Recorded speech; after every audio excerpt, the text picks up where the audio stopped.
ஆண்டவராகிய இயேசு கிறிஸ்துவின் இனிய நாமத்தில் உங்களை வாழ்த்துகிறேன். மத்தேயு 7ஆம் அதிகாரம் 21வது வசனம். பரலோகத்தில் இருக்கிற என் பிதாவின் சித்தத்தின்படி செய்கிறவனே பரலோக ராஜ்யத்தில் பிரவேசிப்பானே அல்லாமல் என்னை நோக்கி கர்த்தாவே கர்த்தாவே என்று சொல்லுகிறவன் அதில் பிரவேசிப்பதில்லை. யார் தேவனுடைய ராஜ்யத்தில் பிரவேசிக்க மாட்டார்களாம்?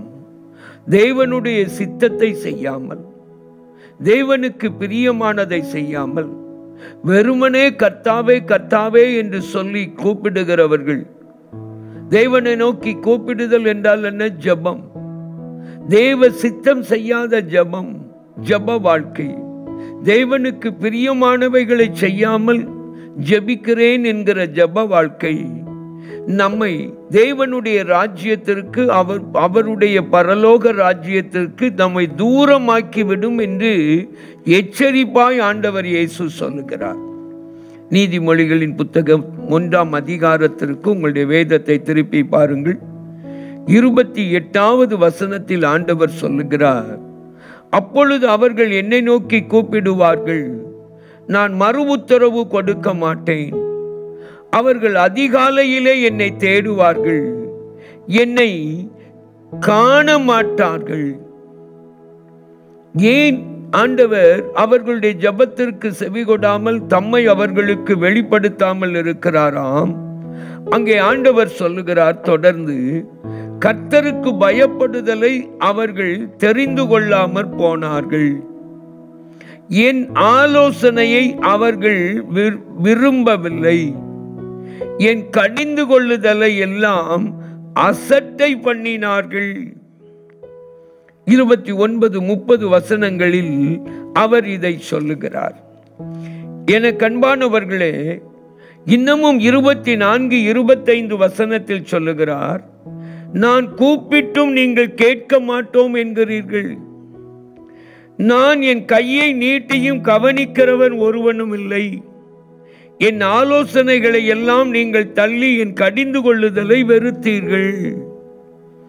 ஆண்டவர் நம்முடைய ஜெபத்திற்கு செவி கொடுத்து அவருடைய ராஜ்யத்திற்கு நம்மை சொந்தமாக்குவதற்கு, என கண்பானவர்களே, அவருடைய ராஜ்யத்தை நமக்கு பங்காக அவர் தருவதற்கு நம்முடைய வாழ்க்கையிலே ஒன்று இருக்க வேண்டும்: கர்த்தருக்கு பயப்படுகிற பயம், அவருடைய ஆலோசனையை விரும்பி அவருக்கு பிரியமானதை நாமும் விரும்பி ஏற்றுக்கொள்ளுதல், அவருடைய கடிந்து கொள்ளுதலை செவி கொடுத்து அதற்கு அர்ப்பணித்து வாழ்கிற ஒரு வாழ்க்கை. என கண்பானவர்களே, அவர் நம்மை கூப்பிடும் பொழுது அவருடைய சத்தத்திற்கு செவி கொடுக்கிற ஒரு வாழ்க்கை. அவர் எதன் மூலம் நம்மை கூப்பிடுகிறார்? அவருடைய வேத வசனங்கள், அவருடைய வார்த்தைகள், அதற்கு செவி கொடுக்கிற வாழ்க்கை. என் கையை நீட்டி என்று சொல்லுகிறார். அவருடைய கரம் எதிலே வெளிப்படுகிறது? அவருடைய வல்லமையான வார்த்தைகளிலே, வசனங்களிலே.